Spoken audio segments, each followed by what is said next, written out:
Marcus Chen walked through the glass doors of Blackstone Industries on a cold Monday morning in March, carrying nothing but a worn leather briefcase and an expression that revealed absolutely nothing. At 28, he had already earned a reputation in the corporate world as someone who could fix problems that others couldn't even identify. But what made Marcus truly dangerous was something far more subtle than his analytical mind or his Harvard MBA. Marcus had learned early in life that attachment was weakness. Growing up in foster care after his parents died in a car accident when he was 12, he had watched other children cling desperately to the hope of permanent families, only to be crushed when placements fell through. Marcus chose a different path. He observed, he adapted, and, most importantly, he never allowed himself to need anyone or anything so much that losing it would destroy him.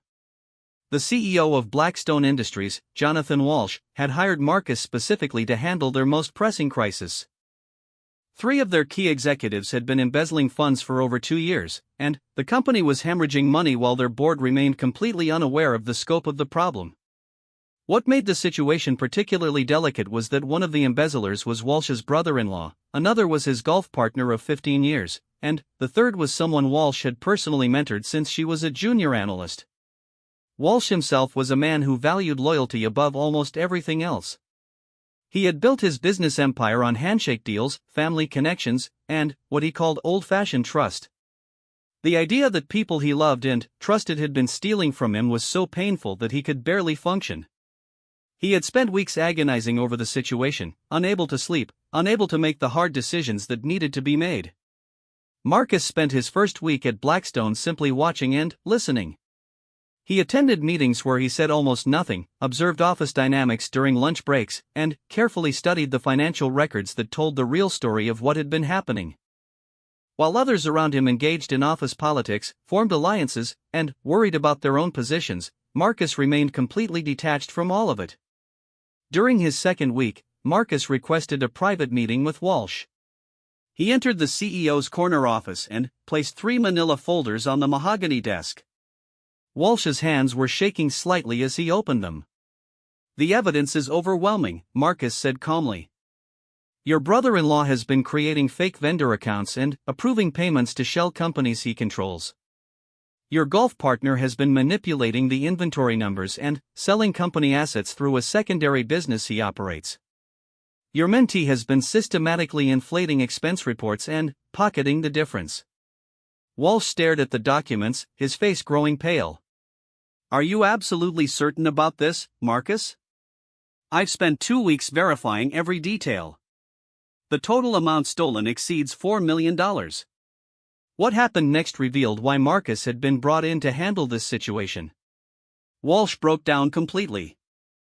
Tears streamed down his face as he talked about how much he had trusted these people, how they had been like family to him, how their betrayal felt worse than losing the money itself. Marcus watched Walsh's emotional breakdown with the same detached interest he might have shown while observing a scientific experiment. He felt no urge to comfort the older man, no impulse to offer reassurance or false hope. Instead, he simply waited for Walsh to exhaust himself emotionally, then spoke. "Your attachment to these people is preventing you from taking the necessary action," Marcus said. "Every day you delay firing them and pursuing criminal charges is another day they continue to steal from you, and another day your other employees lose respect for your leadership." "But they're not just employees," Walsh protested. "They're family, they're friends. I can't just destroy their lives." "They destroyed their own lives when they chose to steal from you," Marcus replied. "The question now is whether you're going to let your emotional attachment to them destroy your business and the livelihoods of your honest employees." Walsh spent the next hour explaining to Marcus all the reasons why immediate action was impossible. His brother-in-law had 3 young children and a wife battling cancer. His golf partner had been struggling with gambling addiction and probably stole the money to pay off debts. His mentee was a single mother who might have taken the money because she was desperate. Marcus listened to all of this without changing expression. When Walsh finished, Marcus asked a single question. "Do you want to save your company or do you want to enable thieves?" The directness of the question seemed to shock Walsh into clarity. He looked at Marcus with a mixture of admiration and fear. "How do you do it?" he asked. "How do you stay so detached from everything?" Marcus considered the question for a moment before answering. Because attachment clouds judgment. When you care too much about individual people, you lose sight of larger principles. When you need approval or love or loyalty from others, you become vulnerable to manipulation. The moment someone knows what you can't bear to lose, they have power over you. Over the following days, Marcus implemented what he privately called the purge. Working directly under Walsh's authority, he fired all 3 embezzlers on the same morning, had security escort them from the building, and immediately began criminal proceedings against them. He also conducted a comprehensive audit that revealed 2 additional employees who had been involved in smaller-scale theft. The speed and ruthlessness of Marcus's actions sent shock waves through the company. Employees who had grown comfortable with the relaxed, family-like atmosphere that Walsh had cultivated suddenly realized they were working in a much more serious environment. Productivity increased immediately. Expense reports became meticulously accurate. People started arriving to work on time and staying focused throughout the day. But something else happened that was even more significant. The remaining executives and managers began to look at Marcus with a mixture of respect and fear that bordered on awe. They recognized that he was completely unmoved by personal appeals, immune to emotional manipulation, and willing to make decisions that others couldn't make. Sarah Mitchell, the company's head of human resources, approached Marcus during his 3rd week at Blackstone. She had been with the company for 8 years and had considered herself one of Walsh's most trusted advisors. "I need to talk to you about the Johnson account," she said, referring to one of their largest clients. "There's been some irregularities in how they've been built, and I think Walsh should handle it personally because he has such a good relationship with their CEO." Marcus looked at her steadily. "What kind of irregularities?" Sarah shifted uncomfortably. "Well, it appears that someone has been overbilling them for services we didn't actually provide. But it's complicated because their CEO and Walsh are old friends, and I think if Walsh approaches it the right way, we might be able to work something out without it becoming a bigger problem." "You're suggesting that we should rely on Walsh's personal relationship to cover up the fact that we've been defrauding a client?" "That's not what I said," Sarah protested. "I'm just thinking about the best way to handle a delicate situation." Marcus studied her for a long moment. "Who has been handling the Johnson account billing?" Sarah's face flushed. "I have." "And who has been approving the invoices for services not rendered?" "There might have been some miscommunications about what services were actually provided." Marcus opened his laptop and pulled up the Johnson account records. "According to these files, you've been billing them for consulting hours that were never worked, travel expenses for trips that were never taken, and materials that were never delivered. The total overbilling amounts to approximately $600,000 over the past 18 months. Sarah's composure cracked completely. She began explaining how she had started with just small adjustments to cover budget shortfalls in other areas, how she had intended to correct everything eventually, how she had never meant for it to go so far. She talked about her mortgage payments, her daughter's college tuition, her husband's medical bills. Marcus listened to her entire explanation without interrupting. When she finished, he asked the same question he had asked Walsh. "Do you want me to handle this situation, or would you prefer to resign and hope that makes it easier for everyone?" The choice he offered Sarah was not really a choice at all, and she knew it. She cleaned out her desk that afternoon. Word of Sarah's sudden departure spread through the company within hours. People began to understand that Marcus was not just cleaning up the embezzlement scandal but was systematically rooting out every form of dishonesty and corner-cutting that had become normalized under Walsh's overly trusting leadership style. Marcus's reputation within Blackstone evolved rapidly. Employees started coming to him directly with problems they had been afraid to bring to Walsh's attention. A manager in the accounting department revealed that she had been pressured by her supervisor to manipulate quarterly numbers. A salesperson admitted that he had been inflating his performance reports. A facilities coordinator confessed that she had been accepting kickbacks from vendors. In each case, Marcus handled the situation with the same cold efficiency. He gathered facts, made decisions based on evidence rather than emotion, and implemented consequences without regard for personal relationships or individual circumstances. He never raised his voice, never showed anger or disappointment, and never seemed to take any of it personally. But the most remarkable thing about Marcus's transformation of Blackstone Industries was how quickly other people adapted to his methods. Managers who had previously made decisions based on personal relationships and emotional appeals began adopting his analytical approach. Employees who had grown comfortable with small ethical compromises started holding themselves to higher standards. Walsh himself began to change. The emotional crisis that had nearly paralyzed him during the initial embezzlement scandal gradually gave way to a new kind of confidence. He started making business decisions more quickly and, with less agonizing over potential hurt feelings. He began holding people accountable for their performance rather than making excuses for them. One evening, Walsh invited Marcus to dinner at an expensive restaurant downtown. Over wine and steak, he tried to express his gratitude for what Marcus had accomplished. "You saved my company," Walsh said. "But, more than that, you taught me something important about leadership. I always thought caring about people was my greatest strength, but I realize now it was also my greatest weakness." Marcus cut his steak precisely and took a careful bite before responding. "Caring about people isn't weakness. Being unable to act because you care too much is weakness. Being manipulated because you need to be liked is weakness. Compromising your principles to avoid difficult conversations is weakness. But, how do you balance caring about people with making tough decisions?" "You don't balance them," Marcus said. "You understand that sometimes the most caring thing you can do is make a decision that hurts someone in the short term but serves the larger good in the long term.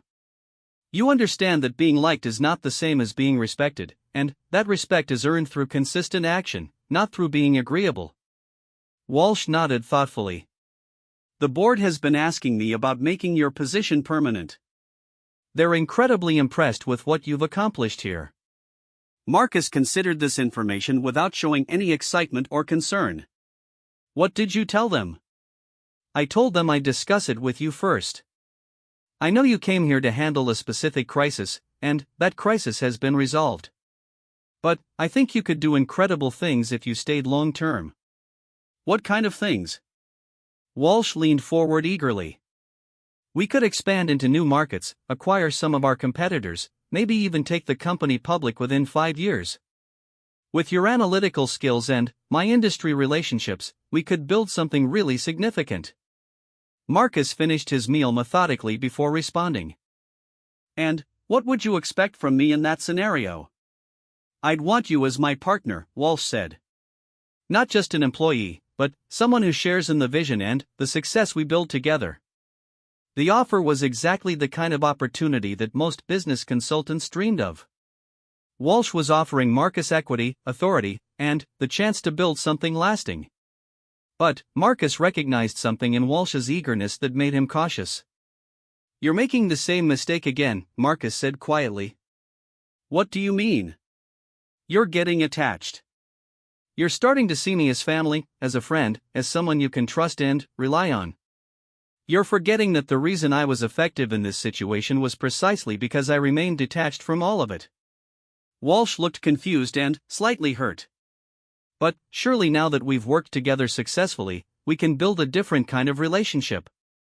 Marcus signaled for the check. "The moment you start thinking of me as indispensable, the moment you start needing my approval or friendship, I become a liability rather than an asset. The power I have in this situation comes from the fact that you know I could walk away tomorrow without regret." As they left the restaurant, Walsh seemed troubled by Marcus's response. He had expected that after working together successfully, they would naturally develop the kind of personal bond that he valued in all his business relationships. Instead, Marcus remained as enigmatic and unreachable as he had been on his first day at Blackstone. What Walsh didn't understand was that Marcus's detachment was not a strategy or a negotiating tactic. It was a fundamental aspect of how he approached all relationships and situations. Marcus had learned long ago that the moment you allow yourself to need something too much, you lose the power to walk away from it. And the power to walk away, he had discovered, was the ultimate source of strength in any negotiation or relationship. The next morning, Marcus found an envelope on his desk containing a formal offer letter from Blackstone Industries. The terms were generous beyond anything he had expected, including a significant salary increase, equity participation, and authority over all operational decisions. It was the kind of offer that would have excited most people in his position. Marcus read through the entire document carefully, then placed it in his briefcase without signing it. He spent the day conducting his normal activities, reviewing reports, meeting with department heads, and ensuring that the systems he had implemented were functioning smoothly. At the end of the day, he walked into Walsh's office and placed the unsigned offer letter on his desk. Marcus placed the unsigned contract on Walsh's desk and sat down across from him. Walsh's face showed a mixture of confusion and concern as he recognized his own offer letter. "You're not accepting the position?" Walsh asked. "I'm considering it," Marcus replied. "But first, I need you to understand what you're actually offering me, and what I would be offering you in return." Walsh leaned back in his chair, sensing that this conversation would be more complex than he had anticipated. "I thought the terms were quite generous." "The terms are excellent," Marcus agreed. "But terms on paper are meaningless unless both parties understand the real dynamics of the relationship they're entering." Over the next hour, Marcus explained to Walsh exactly how their partnership would need to function if it were to be successful. He would need complete authority to make operational decisions without Walsh's approval. He would need the ability to hire and fire personnel without consultation. Most importantly, Walsh would need to resist his natural impulse to turn their working relationship into a personal friendship.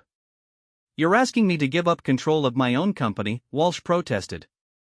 "I'm asking you to delegate operational control to someone who has proven they can handle it effectively," Marcus corrected. "You would retain ownership and strategic oversight. But you would need to accept that I will make decisions you disagree with, implement policies you find harsh, and maintain a level of professional distance that you find uncomfortable." Walsh struggled with this concept for several days. He was accustomed to being involved in every significant decision, to knowing the personal details of his employees' lives, to running his company like an extended family. The idea of stepping back and allowing someone else to manage day-to-day operations felt like abandoning his fundamental approach to business. During this period, Marcus continued to work at Blackstone as a consultant, but he began implementing changes that gave Walsh a preview of what their partnership would look like. He restructured the entire organizational chart, eliminating redundant positions and creating clear lines of authority. He implemented new performance evaluation systems that were based purely on measurable results rather than personal relationships. He established policies that prevented executives from socializing with their subordinates outside of work. The changes created immediate tension within the company. Several long-term employees who had grown comfortable with the old system began to push back against Marcus's new policies. They went to Walsh privately, expressing concerns about the cold direction the company was taking and hoping he would intervene to soften Marcus's approach. This created the first real test of whether Walsh could adapt to the kind of leadership style that Marcus represented. Instead of immediately defending his employees' concerns, Walsh took time to analyze the actual results of Marcus's changes. Productivity was up 23%. Employee turnover had actually decreased because people appreciated the clarity of expectations. Customer satisfaction had improved because problems were being addressed more quickly and efficiently.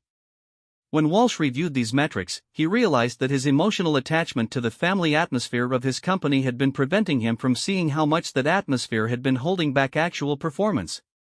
The employees who complained about Marcus's policies were often the same ones who had been coasting under the previous system. Marcus observed Walsh's internal struggle with interest but without offering reassurance or guidance. He understood that Walsh needed to make this transition independently, or it would never be sustainable. Any attempt to convince Walsh to accept his methods would create a dependency that would ultimately undermine their working relationship. The decisive moment came when Patricia Hayes, Blackstone's head of marketing and one of Walsh's oldest friends in the company, requested a meeting with both men.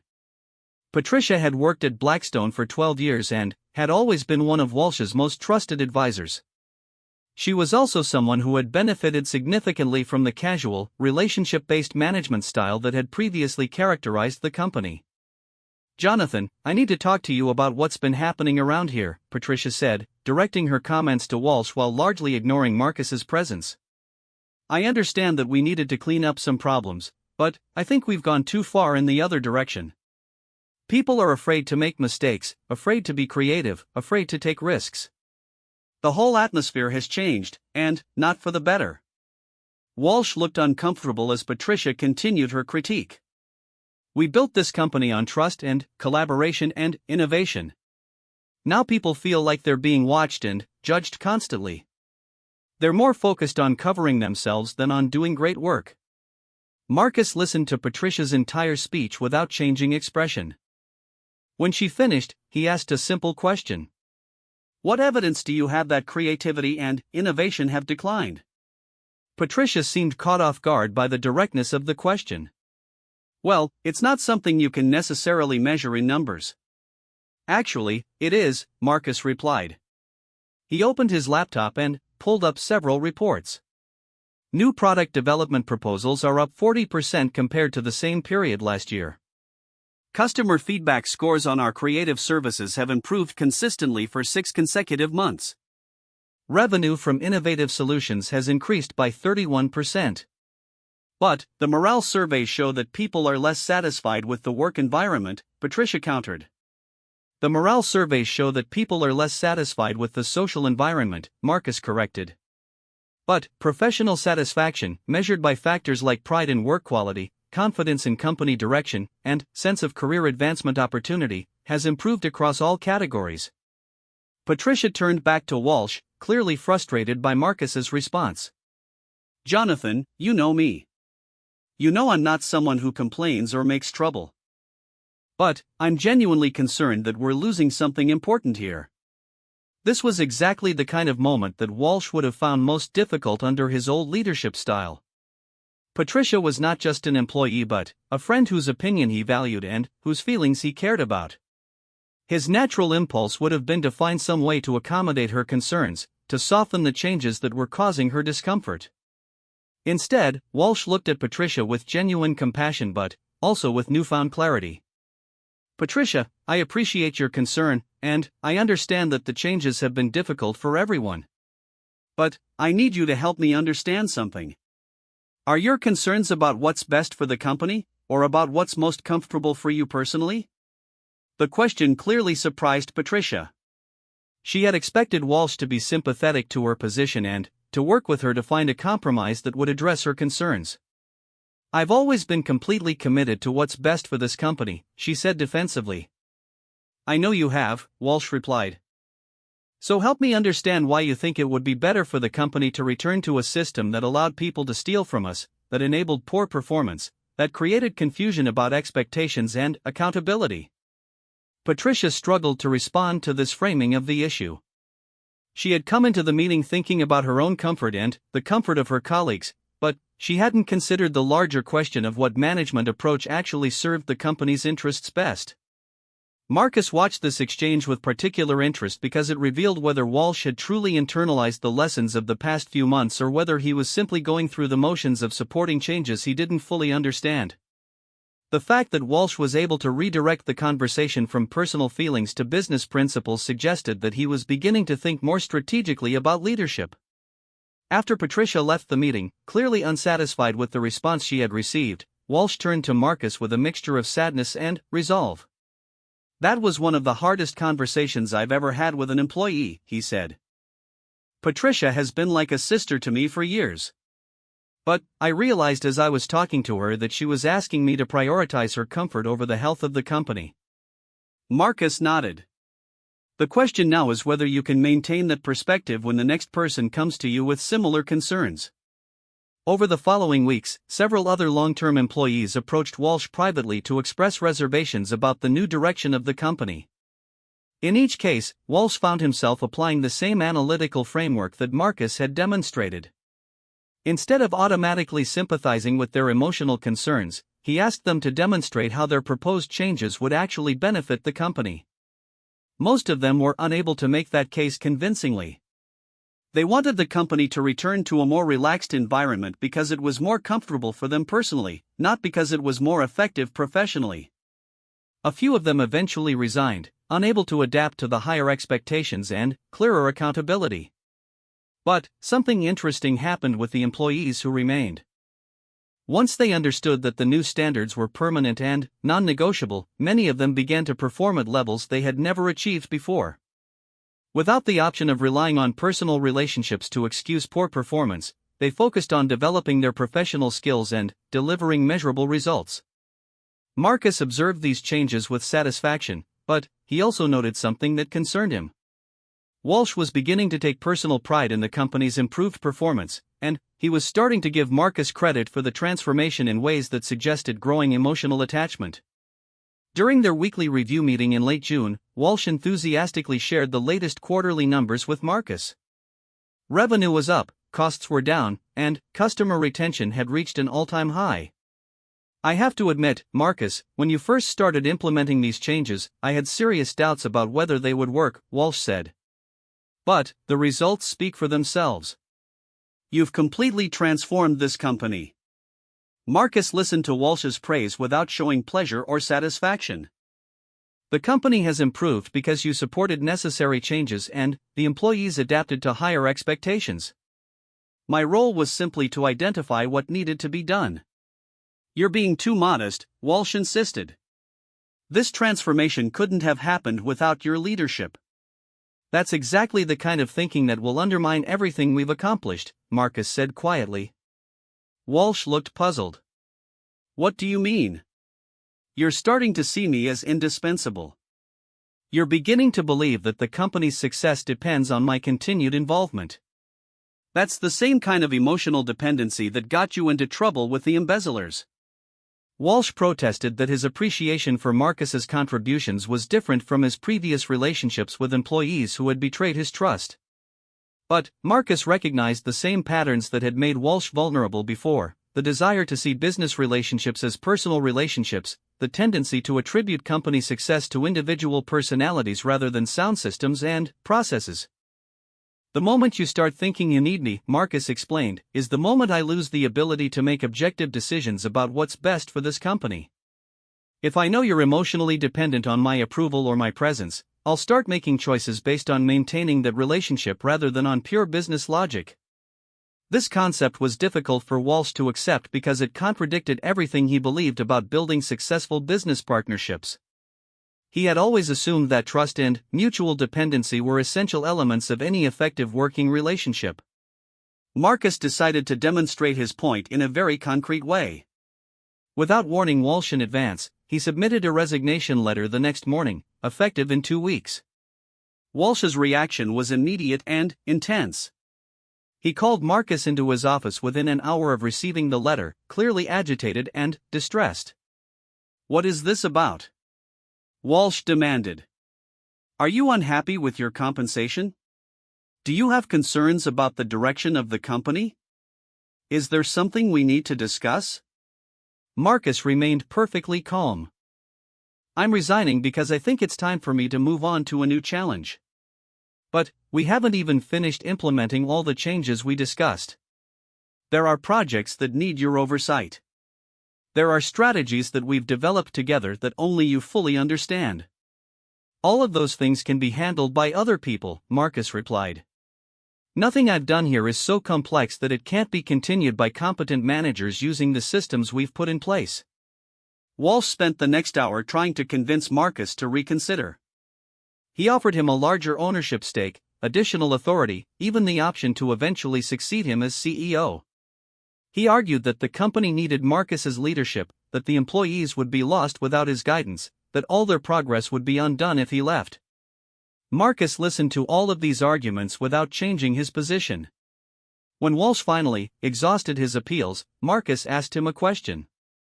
"Why do you think you're so desperate to keep me here?" Walsh thought about the question seriously before answering. "Because you've proven that you can solve problems that I can't solve. Because you see things clearly when I get confused by emotions. Because you make decisions that I'm afraid to make. And what does that tell you about your approach to leadership?" The question forced Walsh to confront an uncomfortable truth.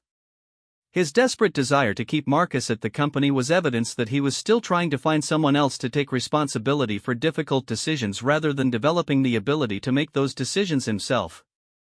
Marcus pulled out a second letter and handed it to Walsh. "This is my acceptance of your partnership offer, with some modifications to the terms we discussed earlier." Walsh read through the document quickly, his relief evident. But, as he studied the modified terms, he realized that Marcus had structured the agreement in a way that would prevent either of them from becoming too dependent on the other.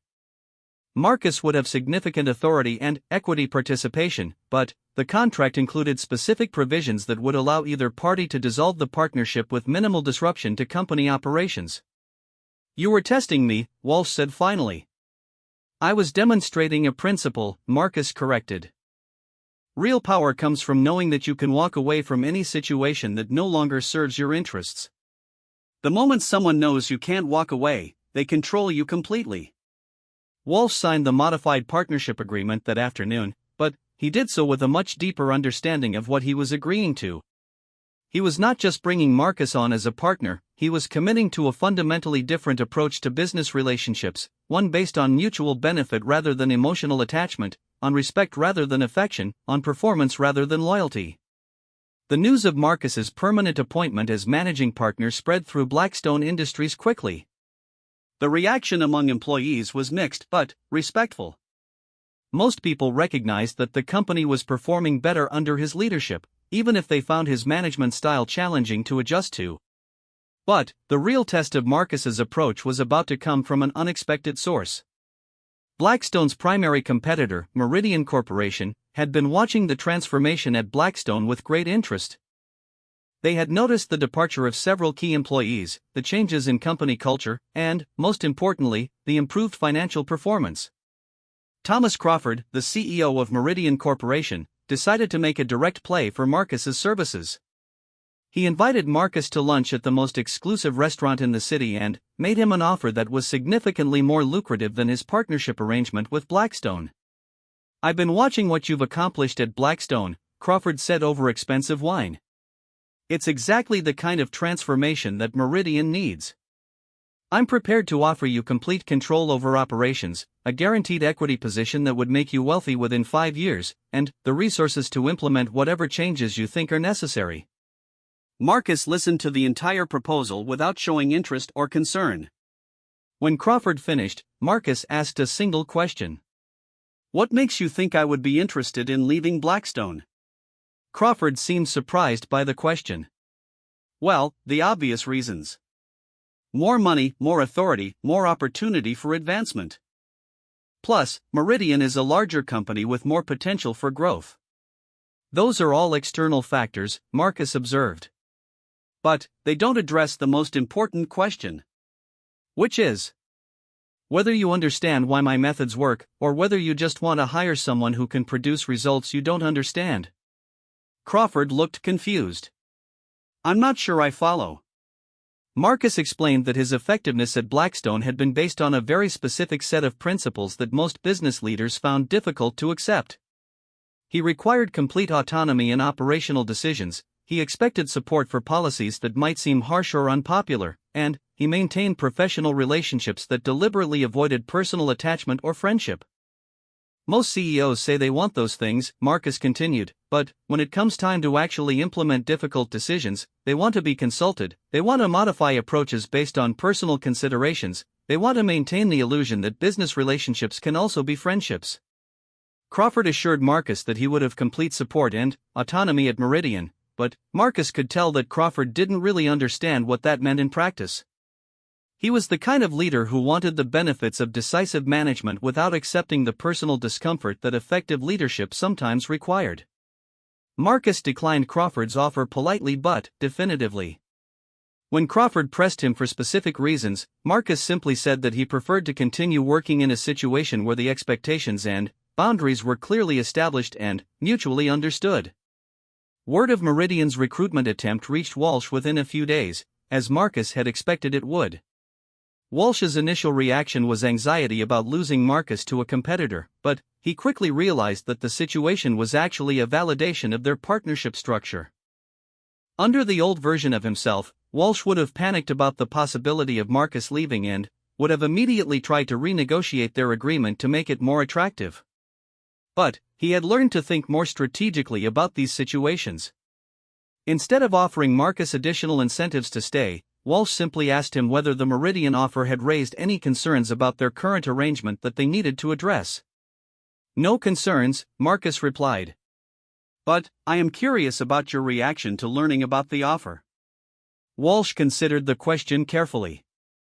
"A year ago, I would have been terrified that you might leave and would have done whatever it took to keep you here. Now I understand that if you wanted to leave, trying to convince you to stay would be counterproductive. The strength of our partnership comes from the fact that we both choose to maintain it because it serves our interests, not because either of us feels trapped in it." Marcus nodded approvingly. "That's exactly right. Crawford's mistake was assuming that I would make career decisions based primarily on compensation and title. He didn't understand that I value autonomy and clarity more than money or status." The Meridian recruitment attempt actually strengthened Marcus's position at Blackstone in an unexpected way.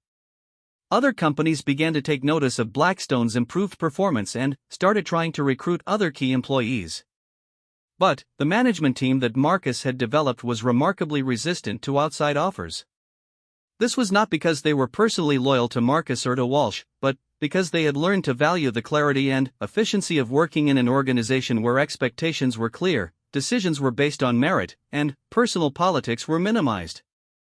The thought of returning to a more traditional corporate environment, where success often depended on managing relationships and navigating unclear hierarchies, was unappealing to most of them. Marcus had created something unusual in the business world, an organization where people performed at their highest level not because they were emotionally attached to their leaders, but because the system itself was designed to reward excellence and punish mediocrity consistently and fairly. As the summer progressed, Marcus began to implement the next phase of his long-term strategy for Blackstone Industries. With the internal operations running smoothly, he turned his attention to expansion and market positioning. By September, Marcus had transformed Blackstone Industries into something that neither he nor Walsh had originally envisioned. The company was not just more profitable and efficient, it had become a case study in how detached leadership could create unprecedented organizational effectiveness. Business schools were starting to request interviews with Marcus, and industry publications were analyzing Blackstone's methods. But Marcus understood that external success created new dangers. The more recognition he received, the more tempting it would become to build his identity around his role at Blackstone. The more successful the company became, the harder it would be to maintain the emotional distance that had made that success possible in the first place. He decided to test his own detachment in the most direct way possible. Without discussing it with Walsh first, Marcus began developing a comprehensive transition plan that would allow him to step away from day-to-day operations while ensuring that everything he had built would continue to function effectively in his absence. Marcus spent 3 weeks documenting every process, every policy, and every strategic principle that governed Blackstone's operations. He created detailed training materials for the management team and established measurement systems that would allow Walsh to monitor the company's performance without requiring Marcus's constant oversight. When the transition plan was complete, Marcus scheduled a meeting with Walsh to discuss the next phase of their partnership. "I want to step back from operational management," Marcus announced without preamble. Walsh's immediate reaction was concern, but he had learned enough about Marcus's methods to avoid responding emotionally. Instead, he asked practical questions about how such a transition would work and what it would mean for the company's continued success. Marcus explained that he wanted to move into a strategic advisory role, working with Walsh on major decisions and long-term planning but delegating day-to-day management to the team they had developed. This would allow Blackstone to demonstrate that its success was based on sound systems rather than on his personal involvement. But, more importantly, Marcus added, "It will prevent me from becoming too attached to this role or this company in a way that would compromise my judgment." Walsh struggled to understand why Marcus would voluntarily give up direct control of something he had worked so hard to build. "Aren't you concerned that the company might not perform as well without your daily oversight?" "If the company can't function effectively without my constant involvement, then I haven't done my job properly," Marcus replied. Real leadership is about creating systems that work regardless of who's in charge, not about making yourself indispensable. Over the following month, Marcus implemented his transition plan gradually.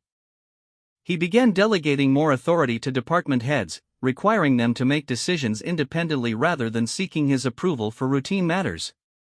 He reduced his presence in daily operations meetings and started focusing on longer-term strategic issues. The transition was not seamless. Several managers initially struggled with the increased responsibility and autonomy. A few made mistakes that they might not have made under Marcus's direct supervision. But, gradually, the management team adapted to their expanded roles and began to demonstrate the same kind of decisive leadership that Marcus had modeled. Walsh observed this transition with fascination and growing confidence.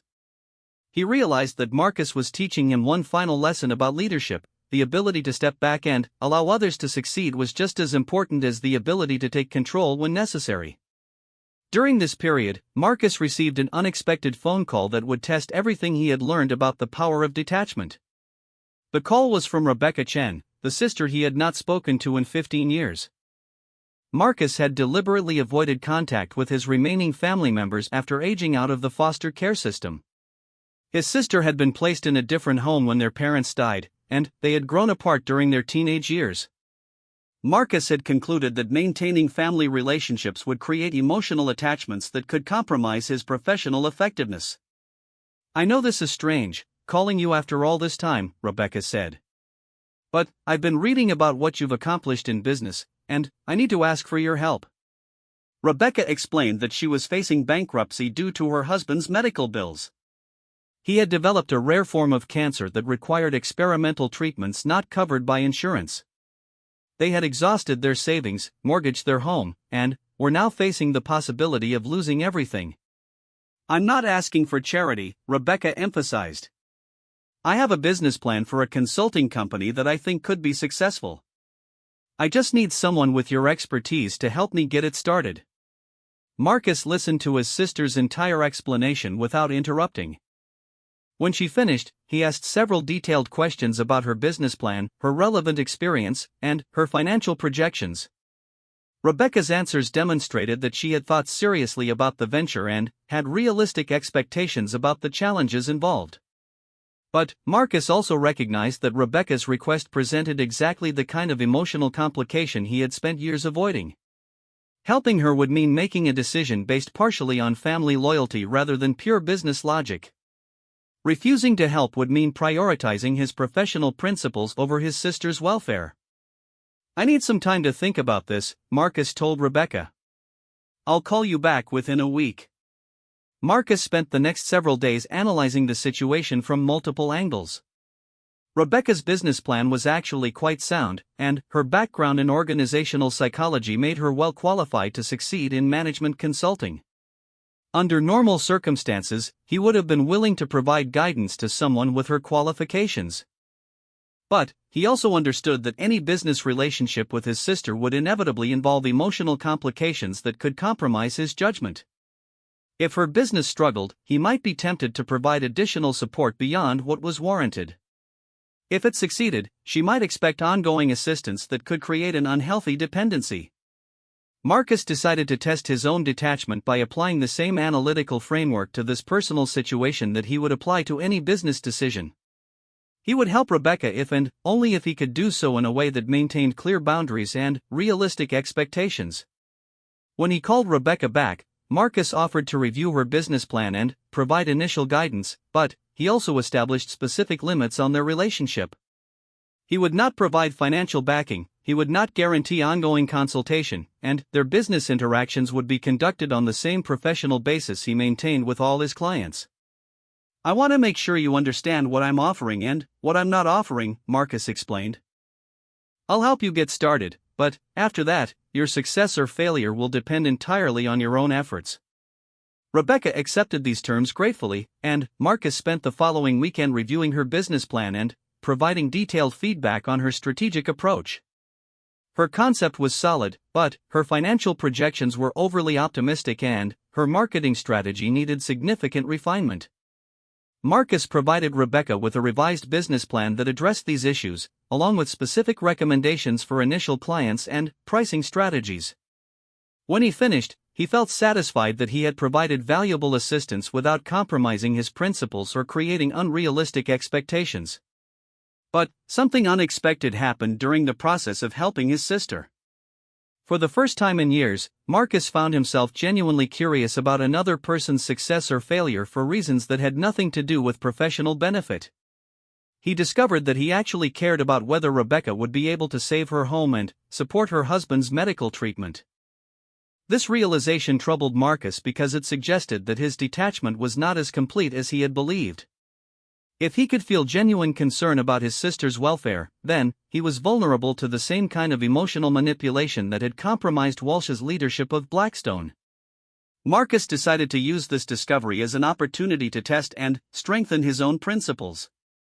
He would continue to monitor Rebecca's progress, but he would resist any impulse to provide additional assistance beyond what he had already committed to. If she succeeded, he would take no credit. If she failed, he would offer no additional help. Rebecca's consulting business launched successfully in October, just as Marcus was completing his transition to strategic advisory role at Blackstone.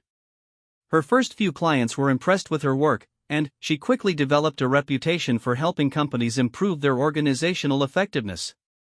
But, in November, Rebecca's husband's condition worsened unexpectedly, requiring additional treatments that would cost more than her new business could generate. She called Marcus to ask whether he knew of any potential clients who might be willing to pay premium rates for accelerated consulting projects. This was exactly the kind of situation Marcus had anticipated when he established boundaries around their relationship. Rebecca was not asking for charity, but she was asking him to use his professional network to help her generate business for personal rather than purely professional reasons. Marcus's response demonstrated how thoroughly he had internalized his own principles. "I'll give you the names of 3 companies that have expressed interest in organizational consulting," he said. "But I won't recommend you specifically, and I won't tell them that you're my sister. Whether they choose to hire you will depend entirely on how effectively you present your services to them." Rebecca was initially disappointed by Marcus's response. She had hoped that he would be willing to provide a more direct recommendation given her desperate circumstances. But she also understood that his unwillingness to compromise his professional standards was exactly what had made him successful enough to help her in the first place. She approached the 3 companies Marcus had identified and managed to secure contracts with 2 of them. The additional income allowed her to cover her husband's medical expenses while continuing to build her consulting practice. Marcus observed his sister's success with satisfaction, but he also noted that his ability to maintain professional boundaries with family members had strengthened his confidence in his overall approach to relationships. If he could resist the temptation to compromise his principles for someone he genuinely cared about, then he was unlikely to be manipulated by business associates whose motives were less sincere. This confidence proved valuable when Marcus faced his next major challenge. In December, Walsh approached him with an opportunity to acquire Meridian Corporation, the same company that had tried to recruit Marcus several months earlier. Crawford's management had proven unable to address the operational problems that had motivated his interest in recruiting Marcus. Meridian's financial performance had continued to decline, and they were now facing potential bankruptcy. Walsh believed that Blackstone could acquire Meridian's assets at a significant discount and use Marcus's methods to turn the company around. "This could triple our market share," Walsh explained enthusiastically. "We could become the dominant player in our industry within 2 years." Marcus reviewed Meridian's financial records and operational data carefully. The acquisition would indeed represent a major growth opportunity for Blackstone, but it would also require significant time and energy to implement the kind of organizational changes that had been successful at Blackstone. More importantly, Marcus recognized that managing such a large and complex organization would require him to become much more involved in day-to-day operations, potentially undoing the transition to strategic advisory role that he had just completed. "The acquisition makes sense financially," Marcus told Walsh. "But you need to understand what it would cost in terms of management attention and organizational focus." Walsh argued that the potential benefits outweighed the risks, particularly if Marcus was willing to take direct control of integrating Meridian's operations with Blackstone's systems. This was exactly the kind of offer that most business professionals would find irresistible, the chance to build a much larger organization and demonstrate their capabilities on a bigger stage. But Marcus applied the same analytical framework to this opportunity that he had applied to every other major decision. Would accepting this challenge serve his long-term interests, or would it create dependencies and attachments that could compromise his effectiveness? After careful consideration, Marcus concluded that managing the Meridian acquisition would require him to become too invested in Blackstone's success for his own good. The larger the organization became, the harder it would be for him to maintain the detachment that had made him effective in the first place. "I think you should pursue the acquisition," Marcus told Walsh. "But I think you should do it without my direct involvement in the integration process." Walsh was shocked by this response. "But how can we successfully integrate Meridian without your leadership?"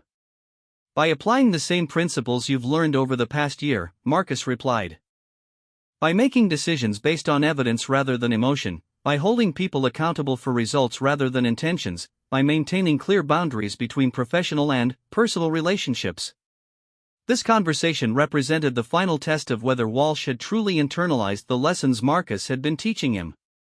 Under his old leadership style, Walsh would have abandoned the acquisition if Marcus wasn't willing to manage it personally. He would have assumed that the project was too risky to attempt without his most trusted advisor's direct involvement. Instead, Walsh spent several days analyzing whether Blackstone had developed the internal capability to handle such a complex integration independently. He reviewed the performance of the management team Marcus had developed, evaluated the strength of the operational systems they had implemented, and assessed his own ability to provide strategic oversight without micromanaging the details. Walsh concluded that Blackstone was indeed capable of managing the Meridian acquisition successfully, even without Marcus's direct involvement.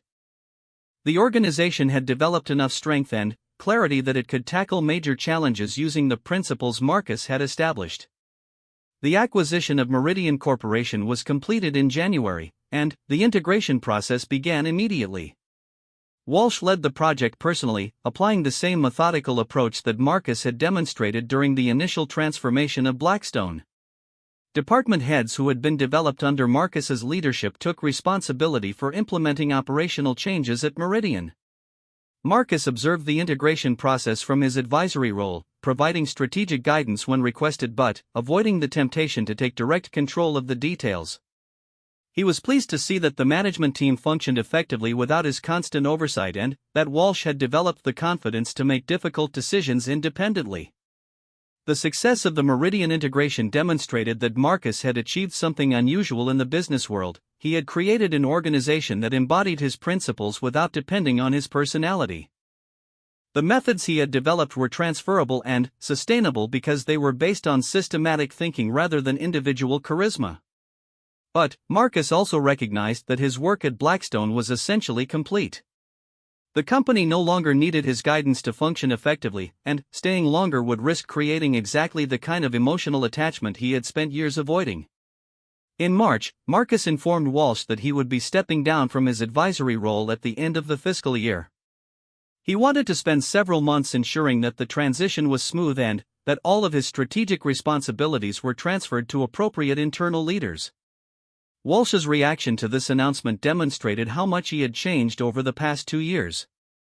Instead of panicking about losing Marcus's guidance, he asked practical questions about how to structure the transition and what systems needed to be in place to maintain the company's strategic direction. "I have to admit," Walsh said, 2 years ago I would have begged you to stay and offered you whatever it took to change your mind. Now I understand that if you're ready to move on, trying to keep you here would be counterproductive for both of us." Marcus nodded approvingly. "The fact that you can let me go means that you've learned the most important lesson about leadership. Real strength comes from not needing anyone or anything too much." During his final months at Blackstone, Marcus documented his strategic philosophy and decision-making processes in detail.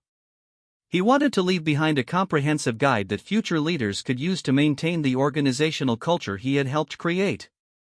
But, more than that, Marcus wanted to ensure that his departure would demonstrate the ultimate principle he had been teaching, that true power comes from the ability to walk away from even the most successful situations when it's time to move on. Marcus's resignation from Blackstone Industries was announced in June, generating significant attention from business media and industry analysts. Many observers expected him to announce plans for a new position with a larger company or to start his own consulting firm. Instead, Marcus surprised everyone by announcing that he was taking a sabbatical to write a book about organizational leadership. He had concluded that his experiences at Blackstone could be valuable to other business professionals if they were documented and analyzed properly. The book, titled The Power of Strategic Detachment, was published 18 months later and became a bestseller in business literature. Marcus used case studies from his own experience to demonstrate how emotional attachment could compromise decision-making and how leaders could develop the ability to remain objective even in high-pressure situations. But, perhaps the most interesting aspect of Marcus's story was what happened after he left Blackstone.